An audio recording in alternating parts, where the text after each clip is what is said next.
Hello guys, সবাই কেমন আছো? আশা করি সবাই ভালো আছো। আমি তোমাদের চাঁদপুরের বোন সোহাগর। আজকে রেসিপি নিয়ে এসেছি শিং মাছ দিয়ে মিষ্টি কুমড় দিয়ে। খুব মজাদার একটি রেসিপি, আমার সঙ্গে থাকো এবং ভিডিওটা দেখতে থাকো। আমি মিষ্টি কুমড় আলুটা কেটে দিয়ে পরিষ্কার করে নিয়েছি, শিং মাছটাকেও কেটে দিয়ে পরিষ্কার করে নিয়েছি, সাথে পেঁয়াজ কুচি কাঁচামরিচ কুচি নিয়েছি। রান্নার জন্য কড়াই বসিয়ে দিয়েছি, চুলা দিয়ে দিয়েছি সাদা তেল। কড়াইতে দিয়ে দিব পেঁয়াজ কুচি আর কাঁচামরিচ কুচি। পেঁয়াজ কাঁচামরিচটাকে কিছুক্ষণ নেড়ে চেড়ে ভেজে নিব। বেশি একটা ভাজবো না, লাল করবো না, হালকা ভেজে নিব। দিয়ে দিব এখন 1 চামচ পরিমাণ লবণ।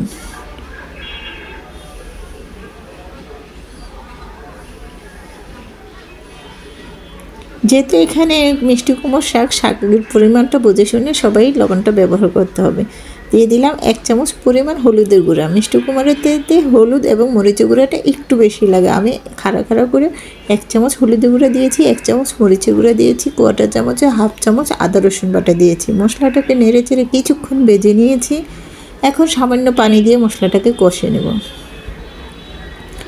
মশলাটাকে খুব সুন্দর করে নেড়েচেড়ে কিছুক্ষণ কষিয়ে নিয়েছি। তেলটা উপরে ভেসে আসছে। এখন শিং মাছগুলি কেটে রাখা দিয়ে দিব। শিং মাছটাকে নেড়েচেড়ে মশলার মধ্যে কিছুক্ষণ কষিয়ে নিব। এভাবে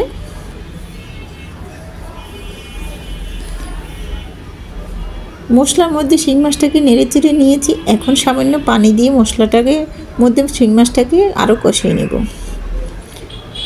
মশলার মধ্যে পানিটা দিয়ে দিয়েছি, শিং মাছটাকে নেড়ে চেড়ে দিচ্ছি এবং কিছুক্ষণ আমি এভাবে করে ঢেকে রান্না করব। তাহলে শিং মাছটা খুব ভালো করে সিদ্ধ হয়ে যাবে। 5 মিনিটের জন্য ঢেকে রান্না করব। 5 মিনিট পরে ঢাকনাটা তুলে আবারও একটু আলতো করে নেড়ে চেড়ে মিশিয়ে নিলাম।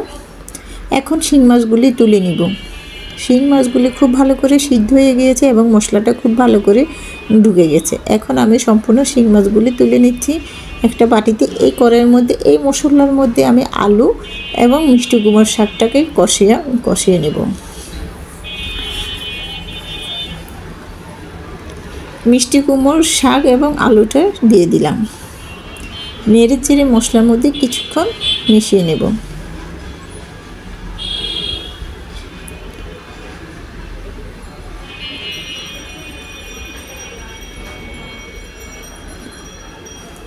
আলতো করে নেড়ে চেড়ে মিশিয়ে নিচ্ছি।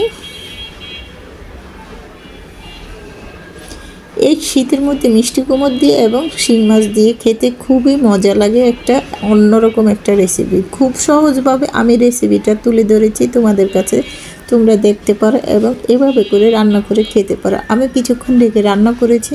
শাকটা একদম অল্প হয়ে গিয়েছে। আবারও আলতো করে নেড়ে চেড়ে মিশিয়ে নিচ্ছি।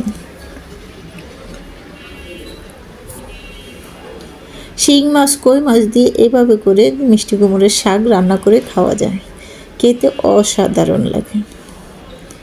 আমি মিষ্টি কুমড়োর শাকটা খুব সুন্দর করে কষিয়ে নিয়েছি। এখন মাছগুলি দিয়ে দিব।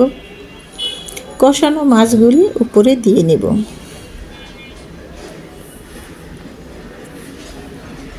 এখন পরিমাণ মতো ঝোলটা দিয়ে দিব। যেহেতু মিষ্টি কুমড়োর শাক, সেজন্য ঝোলের পরিমাণটা বুঝে শুনে দিতে হবে। যে যেরকম ঝোলটা খাবে ওরকম দেওয়া যাবে, কোনো সমস্যা নেই। ঝোলটা দিয়ে আলতো করে নেড়ে চেড়ে মিশিয়ে নিয়েছি। বলক আসা পর্যন্ত অপেক্ষা করব।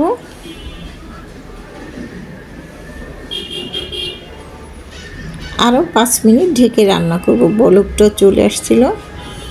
5 মিনিট পরে ঢাকনাটা তুলে আলতো করে নেড়ে চেড়ে দিচ্ছি এবং মিষ্টি কুমড়োটা, আলুটা খুব সুন্দর সিদ্ধ হয়ে গেছে। রান্নাটা পরে আমার 80% হয়ে গিয়েছে। এখন আমি ভাজা জিরা গুঁড়া দিব। 1/4 চামচে 1/2 চামচ ভাজা জিরার গুঁড়াটা দিয়ে আলতো করে নেড়ে চেড়ে মিশিয়ে নিচ্ছি। এতে স্বাদ এবং ফ্লেভার দুইটি আনবে, খেতে অসাধারণ লাগবে। রান্নাটা হয়ে গিয়েছে, চুলাটা অফ করে দিয়েছি। চুলা থেকে এখন নামিয়ে নিব। চুলা থেকে তরকারিটাকে নামিয়ে নিয়েছি। একটা মিশ্রণ বলে বেড়ে দেখাচ্ছে কতটা সুন্দর এবং লোভনীয় হয়েছে, খেতে অসাধারণ মজা। এইভাবে করে শিং মাছ দিয়ে, এই শীতে তাজা মাছ দিয়ে মিষ্টি কুমড়োর শাক দিয়ে রান্না করে খেতে অসাধারণ লাগে। আমার এই রেসিপিটা যদি ভালো লেগে থাকে তাহলে আমার এই রেসিপিটা দেওয়া থাকবে আমার ইউটিউব চ্যানেলে, তোমরা সার্চ দিয়ে দেখে নিবে। আমার ইউটিউব চ্যানেলের নাম কিচেন স্টোরি বাংলা। ওইখানে লাইক এবং লাল বাটনটা টিপ দিয়ে দেখবে, তাহলে নিত্য নতুন রেসিপিগুলি তোমাদের বাড়ি পৌঁছে যাবে। আর আমার এই রেসিপিটা দেওয়া থাকবে আমার ফেসবুক চ্যানেলে। আমার ফেসবুক চ্যানেলের নাম আশোহাগর। ওখানেও প্লিজ লাইক, কমেন্ট ও শেয়ার করে দিবে, অন্যকে দেখার সুযোগ করে দিবে। রেসিপিটা এ পর্যন্তই, ভালো লেগে থাকলে আমার সঙ্গে থাকবে। আল্লাহ হাফেজ।